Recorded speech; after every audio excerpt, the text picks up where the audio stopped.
என்றும் நேசமணி சமையலில் இன்றைக்கி நம்ம பார்க்க போகிற ரெசிபி கெட்டி சால்னா தாங்க பண்ணியிருக்கிறோம். இது வெஜ்ஜு சால்னான்னு கூட சொல்லலாங்க.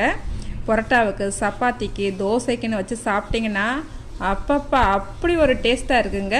இன்றைக்கி பிறந்தநாள் மற்றும் திருமண நாள் கொண்டாடுற எல்லோருக்குமே என்னுடைய வாழ்த்துக்கள். இப்போ வாங்க நம்ம ரெசிபி எப்படி பண்ணலான்னு பார்த்துடலாம். குக்கர் அடுப்பில் வச்சுக்கிட்டாச்சு. இல்லை ஒரு 4 ஸ்பூனுக்கு கடலெண்ணெய் ஊற்றுறாங்க. 2 பிரியாணி இலை, 2 கிராம்பு, சின்ன பட்டை பாருங்க, 1 பூ மட்டும் போட்டுக்கிறேன். 1/4 ஸ்பூனுக்கு பெருஞ்சீரகம், 2 பலரி வெங்காயத்தை பொடிசாக கட் பண்ணி வச்சிருக்கிறேன். இதை சேர்த்துக்கலாம். வெங்காயத்தை சேர்த்துட்டு 1 நிமிஷம் மட்டும் வதக்கி விட்டுக்கலாம். பாருங்க, வெங்காயத்தை 1 நிமிஷம் நல்லா வதக்கிக்கிட்டாச்சு. 2 பெரிய சைஸ் தக்காளியை நல்லா பொடிசாக கட் பண்ணி வச்சிருக்கிறேன். இதையுமே சேர்த்துக்கலாம். கொஞ்சமாக கருவேப்பிலை போட்டுக்கலாம். தக்காளி வதங்கிறதுக்கு கொஞ்சமாக உப்பு சேர்த்துக்கலாம்.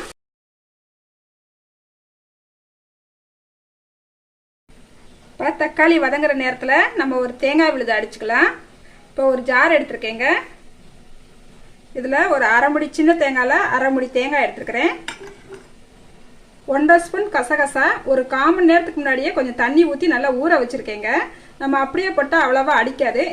இந்த மாதிரி நம்ம ஊற வச்சு சேர்த்துக்கிற போது நல்லா மாவாக அடிபட்டு வந்துடும்.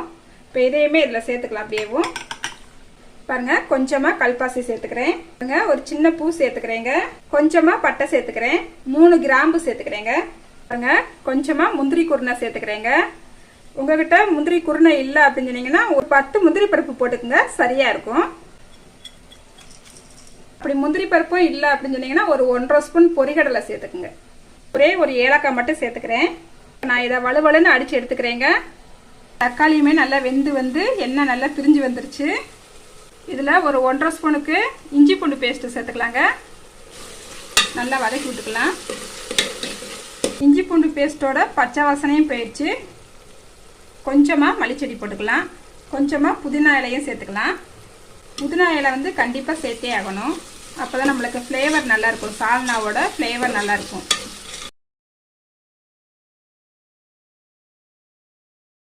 இப்போ ஒரு 1/2 ஸ்பூனுக்கு வத்தப்பொடி எடுத்துருக்கேங்க. இதை சேர்த்துக்கலாம்.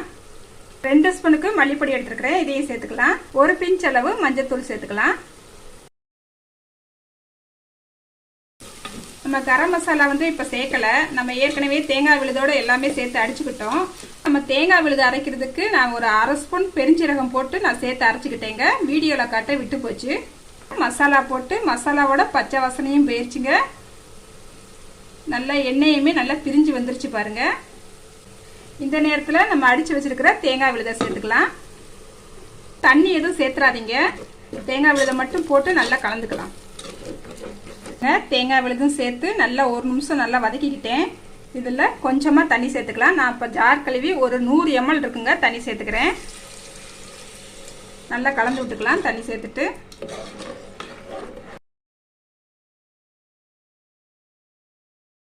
இன்னும் கொஞ்சம் தண்ணி சேர்த்துக்கலாம். ரொம்ப கெட்டியாக இருக்குது. நம்ம தக்காளி வதங்கும் போது தான் உப்பு சேர்த்தோம். இப்போ கொஞ்சம் உப்பு கம்மியாக இருக்குது. இப்போ கொஞ்சம் உப்பு சேர்த்துக்கலாம்.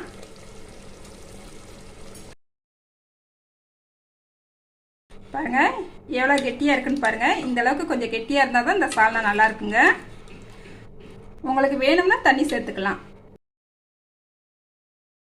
குக்கரை மூடிட்டு ஒரு 2 விசில் வரந்தடிக்கும் வச்சு எடுத்துக்கலாங்க. அதுக்கப்புறம் அடுப்பு ஆஃப் பண்ணிக்கலாம். பாருங்கள், நம்மளுக்கு சால்னா வந்து சூப்பராக ரெடி ஆயிடுச்சுங்க. எங்கள் வீட்டில் நான் அன்றைக்கி பரோட்டாவும் போட்டுக்கிட்டேன். வெளியிலலாம் பரோட்டா வாங்கலை, நாங்களே பரோட்டா போட்டுக்குவோம் எப்பயுமேவும். பாருங்கள், பரோட்டா எவ்வளோ சாஃப்டாக சூப்பராக வந்திருக்குன்னு பாருங்கள். இங்கே பாருங்கள், அப்படியே நான் டேஸ்ட் பார்த்துட்றேன். பரோட்டாவை நல்லா அப்படி எடுத்து பாருங்கள் எவ்வளோ பூவாக வருதுன்ட்டு. நல்லா இந்த மாதிரி பிச்சு போட்டுக்கலாம். வாவ், இங்கே பாருங்கள் எவ்வளோ லேசாக வருதுன்னு பாருங்கள். எங்கள் வீட்டில் நான் போட்ட பரோட்டா. உங்களுக்கு பரோட்டா சாப்பிட்ணும்னா எங்கள் வீட்டுக்கு வாங்க, நான் செஞ்சு தரேன். ஒரு கிண்டி கிண்டி விட்டுட்டு அப்படியே ஒரு கரண்டி நிறைய அள்ளி அப்படி ஊற்றுங்க. ஆஹா, வாசமே சும்மா ஜம்முன்னு வருதுங்க. அப்படியே இந்த சால்னாவை இந்த பரோட்டாவில் அப்படியே ஒரு பெரட்ட வேண்டியதாங்க. அப்படியே நாக்கில் எச்சி ஊறுதுங்க. சால்னா வாசத்துக்கும் அந்த புரோட்டாவையும் அப்படியே பிசையும் போதேவும் சாப்பிட்டு பார்த்துட்றேங்க எப்படி இருக்குன்ட்டு. செம்ம டேஸ்ட்டாக இருக்குங்க சால்னாவும் புரோட்டாக்கும். பாருங்க, இது போல சால்னா நீங்களும் உங்கள் வீட்டில் செஞ்சு பாருங்க. செஞ்சு பார்த்துட்டு எப்படி வந்துச்சுன்னு கமெண்ட்ல சொல்லுங்க. லைக் பண்ணுங்க, ஷேர் பண்ணுங்க. மறக்காம வீடியோ பார்க்குற எல்லாருமே என்னோட சேனலை சப்ஸ்கிரைப் பண்ணிக்கோங்க. பாய். அடுத்த ஒரு வீடியோவில் பார்க்கலாங்க.